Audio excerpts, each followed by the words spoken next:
Hi hello friends, welcome to Vaishnavi kitchen vlogs. ನನ್ನ ಇವತ್ತಿನ recipe ಈಸಿಯಾಗಿ ಆಲೂ ಪರೋಟನ ಹೆಂಗೆ ಮಾಡೋದು ಅಂತ ತೋರಿಸ್ಕೊಡ್ತಾ ಇದ್ದೀನಿ ಫ್ರೆಂಡ್ಸ್. ಅದಕ್ಕಿಂತ ಮುಂಚೆ ಯಾರೆಲ್ಲ ನನ್ನ ಚಾನಲ್ಗೆ ಸಬ್ಸ್ಕ್ರೈಬ್ ಮಾಡದೆ ನೋಡ್ತಾ ಇದ್ದೀರೋ ಪ್ಲೀಸ್ ಸಬ್ಸ್ಕ್ರೈಬ್ ಮಾಡ್ಕೊರಿ ಹಾಗೂ ಬೆಲ್ ಐಕನನ್ನು ಪ್ರೆಸ್ ಮಾಡಿ. ನಾನು ಹಾಕಿರೋ ವಿಡಿಯೋಸ್ ನಿಮಗೆ ಮೊದಲು ನೋಟಿಫಿಕೇಷನ್ ಬರುತ್ತೆ. ಇದಕ್ಕೆ ನೋಡಿರಿ ಫ್ರೆಂಡ್ಸ್, ನಾನು ಒಂದು 10 ಇಲ್ಲಿ ಪರೋಟ ಆಗುವಷ್ಟು ಹಿಟ್ಟು ತೊಗೊಂಡಿದ್ದೀನಿ ರೀ. ಗೋಧಿ ಹಿಟ್ಟನ್ನು ತೊಗೊಂಡಿದ್ದೀನಿ. ಆಲ್ಮೋಸ್ಟ್ ಈಗ ಹೋಟೆಲ್ನಲ್ಲೆಲ್ಲ ಮೈದಾ ಹಿಟ್ಟನ್ನು ಯೂಸ್ ಮಾಡ್ತಾರೆ. ಮೈದಾ ಹಿಟ್ಟು ಆರೋಗ್ಯಕ್ಕೆ ಒಳ್ಳೆಯದಲ್ಲ. ಅದಕ್ಕೋಸ್ಕರ ನಾನು ಗೋಧಿ ಹಿಟ್ಟಿಂದ ತುಂಬ ಟೇಸ್ಟಿಯಾಗಿರೋ ಪರೋಟನ ಹೆಂಗೆ ಮಾಡೋದು ಅಂತ ತೋರಿಸ್ಕೊಡ್ತಾ ಇದ್ದೀನಿ. ಇದಕ್ಕೆ ಸ್ವಲ್ಪ ಉಪ್ಪು ಮತ್ತು ಒಂದು 2 ಸ್ಪೂನಷ್ಟು ಎಣ್ಣೆನ ಹಾಕ್ಕೊಂಡು ಚೆನ್ನಾಗಿ ಕಲಿಸ್ಕೊಳ್ಳಿ. ಸ್ವಲ್ಪನೇ ನೀರು ಹಾಕ್ಕೊಂಡು ಕಲಿಸ್ಕೊಳ್ಳಿ. ನಾವಿವಾಗ ಚಪಾತಿಗೆ ಯಾವ ಥರ ಹಿಟ್ಟನ್ನು ಕಲಿಸ್ಕೊಳ್ತೀವಲ್ಲ ಅದೇ ಥರನ ಕಲಿಸ್ಕೊಳ್ಳಿ. ತುಂಬ ಗಟ್ಟಿನೂ ಬೇಡ, ತುಂಬ ಮೆತ್ತಗೂ ಬೇಡ, ಮೀಡಿಯಮ್ ಆಗಿರಲಿ. ತುಂಬ ಮೆತ್ತಗೂ ಆದರೆ ಏನಾಗುತ್ತೆ ಅಂದರೆ ಲಟ್ಸೋವಾಗ ಪರೋಟ ಹರಿಯೋ ಚಾನ್ಸಸ್ ಇರುತ್ತೆ. ತುಂಬ ಗಟ್ಟಿಯಾದ್ರೂ ಕೂಡ ಬರೋದಿಲ್ಲ. ಹಾಗಾಗಿ ಮೀಡಿಯಮ್ ಇರಲಿ. ಅಂದರೆ ಮೀಡಿಯಮ್ ಅಂದರೆ ಗಟ್ಟಿನೂ ಇಲ್ಲ, ಅತ್ತಾಗೆ ಮೆತ್ತಗೂ ಇಲ್ಲ. ಆ ಥರ ನಾನಿವಾಗ ತೋರಿಸ್ತಾ ಇದ್ದೀನಿ ಫ್ರೆಂಡ್ಸ್. ಇದೇ ಥರನ ಕಲಿಸ್ಕೊಳ್ಳಿ. ನೋಡಿ, ತುಂಬಾ ನೀರು ಹಾಕಬೇಡಿ, ಸ್ವಲ್ಪನೇ ಹಾಕ್ಕೊಂಡು ಕಲಿಸ್ಕೊಳ್ಳಿ. ನೋಡಿ ಇಲ್ಲಿ ಈ ಥರ ಕಲಿಸ್ಕೊಳ್ಳಿ. ಈ ಥರ ಹದಕ್ಕೆ ಬರಬೇಕು. ಇವಾಗ ನೋಡ್ತಾ ಇದ್ದೀರಾ ಫ್ರೆಂಡ್ಸ್, ನೋಡಿ ಇಲ್ಲಿ ಈ ಥರ ಇರಬೇಕು. ಇವಾಗ ಮೇಲ್ಗಡೆ ಒಂದು ಸ್ವಲ್ಪ ಎಣ್ಣೆ ಸವರಿ ಕಲಿಸ್ಕೊಂಡು ಇದನ್ನು ಮುಚ್ಚಳ ಮುಚ್ಚಿ ಒಂದು 15 ನಿಮಿಷ ಇದನ್ನು ನೆನೆಯಕ್ಕೆ ಬಿಟ್ಬಿಡೋಣ. ತುಂಬ ಬೇಡ, ಒಂದು 10 ರಿಂದ 15 ನಿಮಿಷ ಆದರೆ ಓಕೆ.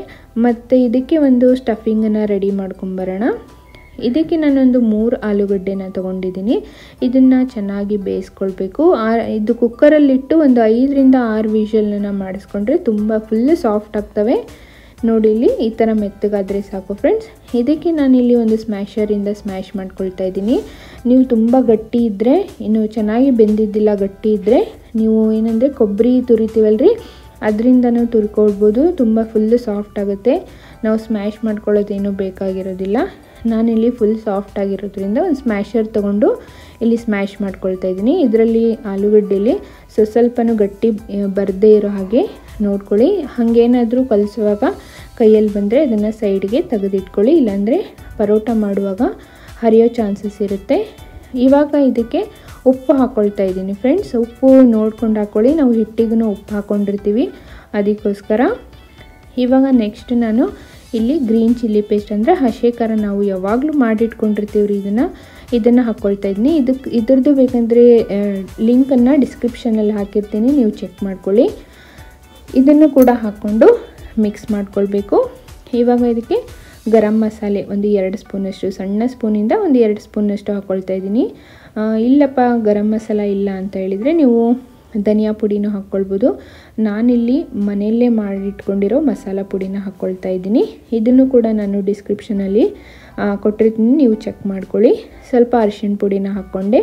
ನೀವು ಶುಂಠಿ ಬೆಳ್ಳುಳ್ಳಿ ಪೇಸ್ಟು ಕೂಡ ಹಾಕ್ಕೊಳ್ಬೋದು, ಬಟ್ ನಾನಿಲ್ಲಿ ಹಾಕ್ಕೊಳ್ತಾ ಇಲ್ಲ. ಗ್ರೀನ್ ಚಿಲ್ಲಿ ಪೇಸ್ಟಲ್ಲಿ ನಾನು ಎಲ್ಲ ಹಾಕ್ಕೊಂಡು ಪೇಸ್ಟ್ ಮಾಡ್ಕೊಂಡಿರೋದ್ರಿಂದ ನಾನು ಹಾಕ್ಕೊಳ್ತಾ ಇಲ್ಲ. ಅದನ್ನು ಕೂಡ ಹಾಕ್ಕೊಂಡ್ರೆ ಮಸಾಲೆ ಜಾಸ್ತಿ ಆಗುತ್ತೆ, ಅದಕ್ಕೋಸ್ಕರ ಸಿಂಪಲ್ ಆಗಿರಲಿ ಅಂತ ಹೇಳಿ ನಾನು ಇಷ್ಟನ್ನೇ ಹಾಕ್ಕೊಂಡು ನೋಡಿಲಿ ಚೆನ್ನಾಗಿ ಮಿಕ್ಸ್ ಮಾಡ್ಕೊಳ್ತಾ ಇದ್ದೀನಿ. ಉಪ್ಪು ಖಾರ ಎಲ್ಲ ಮಿಕ್ಸ್ ಆಗಬೇಕು. ಈ ಥರ ಹಿಟ್ಟು ಥರ ಆಗಬೇಕಿದು. ಇದು ಕೂಡ ತುಂಬ ಮೆತ್ತಗಾಗಬಾರ್ದು, ಗಟ್ಟಿನೇ ಇರಬೇಕು. ಇವಾಗ ನಾವು ಚಪಾತಿನ ಯಾವ ಹದಕ್ಕೆ ಕಲಿಸ್ಕೊಂಡಿರ್ತೀವಲ್ಲ ಇದು ಕೂಡ ಸೇಮ್ ಅದೇ ಹದಕ್ಕೆ ಆಗಬೇಕು, ತುಂಬ ಮೆತ್ತಗಾಗಬಾರ್ದು. ಇವಾಗ ನೋಡಿ ಇದಕ್ಕೆ ಸ್ವಲ್ಪ ಮೇಲ್ಗಡೆ ಕೊತ್ತಂಬರಿ ಸೊಪ್ಪನ್ನು ಹಾಕ್ಕೊಂಡು ಇದನ್ನು ಕೂಡ ಚೆನ್ನಾಗಿ ಮಿಕ್ಸ್ ಮಾಡ್ಕೊಳ್ತಾ ಇದ್ದೀನಿ.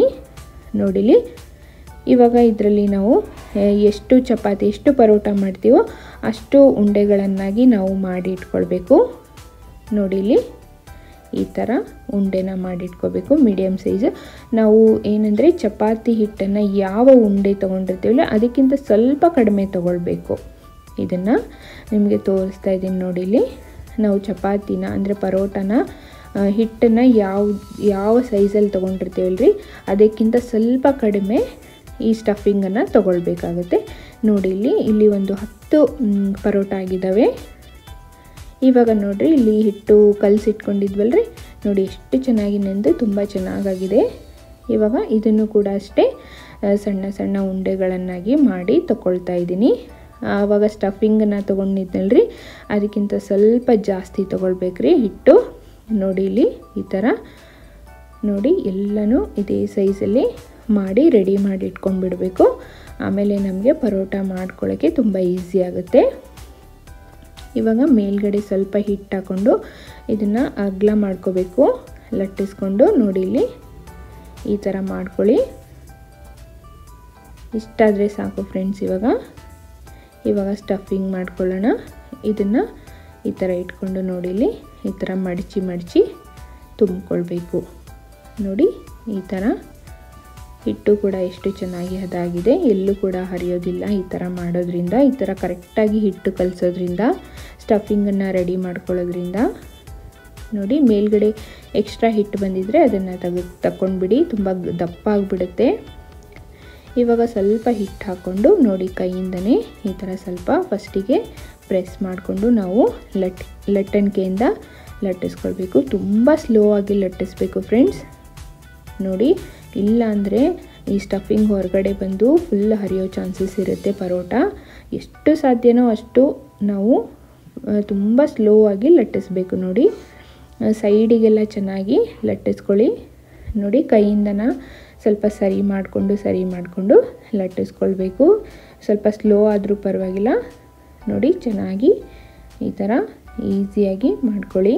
ನೋಡಿ ತುಂಬ ಮಸಾಲೆನೂ ಇಲ್ಲದೆ ಎಷ್ಟು ಸಿಂಪಲ್ಲಾಗಿ ತುಂಬ ಟೇಸ್ಟಿಯಾಗಿ ಆಗುತ್ತೆ ಇದು ಪರೋಟ.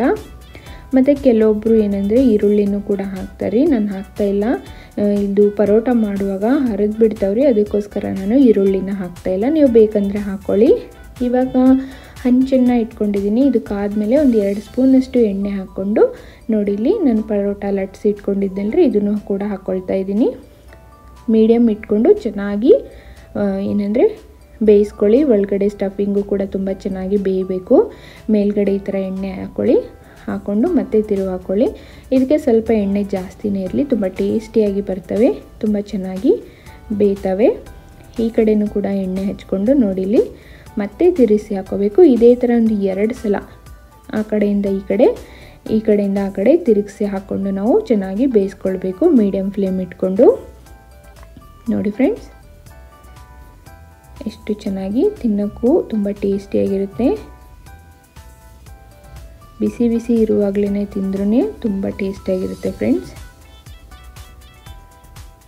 ನೋಡಿ ಇದು ರೆಡಿಯಾಗಿದೆ. ನೆಕ್ಸ್ಟು ಇನ್ನೊಂದು ಕೂಡ ಸೇಮ್ ಇದೇ ಪ್ರೊಸೀಜರ್. ಸೇಮ್ ಒಂದು ಸ್ವಲ್ಪ ಲಟ್ಟಿಸ್ಕೊಂಡು ಸ್ಟಫಿಂಗನ್ನು ಇಟ್ಕೊಂಡು ನೋಡಿ ಇಲ್ಲಿ ಮತ್ತೆ ಈ ಥರ ಮಡಚ್ಕೊಂಡು ಎಕ್ಸ್ಟ್ರಾ ಹಿಟ್ಟೇನು ಬಂದಿರುತ್ತಲ್ಲ ಅದನ್ನು ನಾವು ತೆಗೆದುಕೊಂಡು ನೋಡಿಲಿ ಕೈಯಿಂದನೇ ಸರಿ ಮಾಡ್ಕೊಳ್ಬೇಕು. ನೀವು ಲಟ್ಟಿಸೋವಾಗ ಏನಾದರೂ ಹರಿದ್ರೆ ನೀವು ಕೈಯಿಂದನೇ ಒಂದು ಸ್ವಲ್ಪ ಪ್ರೆಸ್ ಮಾಡಿಕೊಂಡು ಸರಿ ಮಾಡ್ಕೊಳ್ಳಿ, ಮತ್ತೆ ಸರಿಯಾಗುತ್ತೆ. ನೋಡಿಲಿ ತೋರಿಸ್ತಾ ಇದ್ದೀನಿ, ತುಂಬ ಸ್ಲೋ ಆಗಿ ಲಟ್ಟಿಸ್ಕೊಳ್ಳಿ. ವಿಡಿಯೋ ಫಾಸ್ಟಾಗಿ ನಿಮಗೆ ಕಾಣ್ತಾ ಇದೆ, ಬಟ್ ನಾನು ಮಾಡೋದು ತುಂಬ ಸ್ಲೋ ಆಗಿ ಮಾಡ್ತಾಯಿದ್ದೀನಿ ಫ್ರೆಂಡ್ಸ್. ನೋಡಿ ಎಲ್ಲನೂ ಕೂಡ ಒಂದು ಸ್ವಲ್ಪನೂ ಹರಿದೇ ಇರೋ ಹಾಗೆ ಎಷ್ಟು ಚೆನ್ನಾಗಿ ಬಂದಿದ್ದಾವೆ ಅಂಥೇಳಿ. ನೋಡಿ ಕೈಯಿಂದನ ಸ್ವಲ್ಪ ಈ ಥರ ಸರಿ ಮಾಡ್ಕೊಳ್ಳಿ. ಇದು ಕೂಡ ಅದೇ ರೀತಿ ನಾವು ಬೇಯಿಸ್ಕೊಳ್ಬೇಕು ಮೇಲ್ಗಡೆ ಎಣ್ಣೆ ಹಾಕ್ಕೊಂಡು. ನೀವು ಇದ್ರ ಬದಲು ತುಪ್ಪನೂ ಕೂಡ ಯೂಸ್ ಮಾಡ್ಬೋದು ಅಥವಾ ಬೆಣ್ಣೆನೂ ಕೂಡ ಯೂಸ್ ಮಾಡ್ಬೋದು. ನೋಡಿ ಈ ಕಡೆ ಹೊಲಿಸಿ ಹಾಕ್ಕೊಂಡು ಎಷ್ಟು ಕಲರ್ಫುಲ್ಲಾಗಿ ಕಾಣ್ತೇವೆ. ಮತ್ತು ಮಕ್ಕಳಿಗೂ ಕೂಡ ತುಂಬ ಒಳ್ಳೆಯದು, ತುಂಬ ಆರೋಗ್ಯವಾಗಿದ್ದು. ಈ ಆಲೂ ಪರೋಟನ ಕೊಟ್ಟರೆ ತುಂಬ ಒಳ್ಳೆಯದು ಮಕ್ಕಳಿಗೆ. ಈ ಥರ ಮಾಡಿಕೊಟ್ರೆ ಮಕ್ಕಳು ಕೂಡ ತುಂಬ ಇಷ್ಟಪಡ್ತಾರೆ ಫ್ರೆಂಡ್ಸ್. ನೋಡಿ ಆಲೂ ಪರೋಟ ರೆಡಿಯಾಗಿದೆ. ಮೊಸರು ಜೊತೆ, ಖಾರದ ಪುಡಿ ಜೊತೆ, ಗ್ರೀನ್ ಚಟ್ನಿ ಜೊತೆ ಸೂಪರ್ ಟೇಸ್ಟಿಯಾಗಿರುತ್ತೆ. ಕಾಂಬಿನೇಷನ್ ಮಾತ್ರ ಸೂಪರಾಗಿರುತ್ತೆ. ನೀವು ಕೂಡ ಮಾಡ್ಕೊಳ್ಳಿ. ಮತ್ತು ಹೆಂಗಾಗಿದೆ ಅಂತ ಕಮೆಂಟ್ಸಲ್ಲಿ ಬರುತ್ತೆ. ಸೊ ಇದನ್ನು ಮಾತ್ರ ಮರಿಬೇಡಿ. ಆ್ಯಡ್ಸನ್ನು ಸ್ಕಿಪ್ ಮಾಡ್ದೇ ವೀಡಿಯೋಸನ್ನು ನೋಡಿ. ನೆಕ್ಸ್ಟ್ ಒಂದು ಇಂಟ್ರೆಸ್ಟಿಂಗ್ ರೆಸಿಪಿಯೊಂದಿಗೆ ನಿಮಗೆಲ್ಲ ಸಿಗ್ತೀನಿ ಫ್ರೆಂಡ್ಸ್. ಅಲ್ಲಿವರೆಗೂ ಥ್ಯಾಂಕ್ ಯು ಫಾರ್ ವಾಚಿಂಗ್.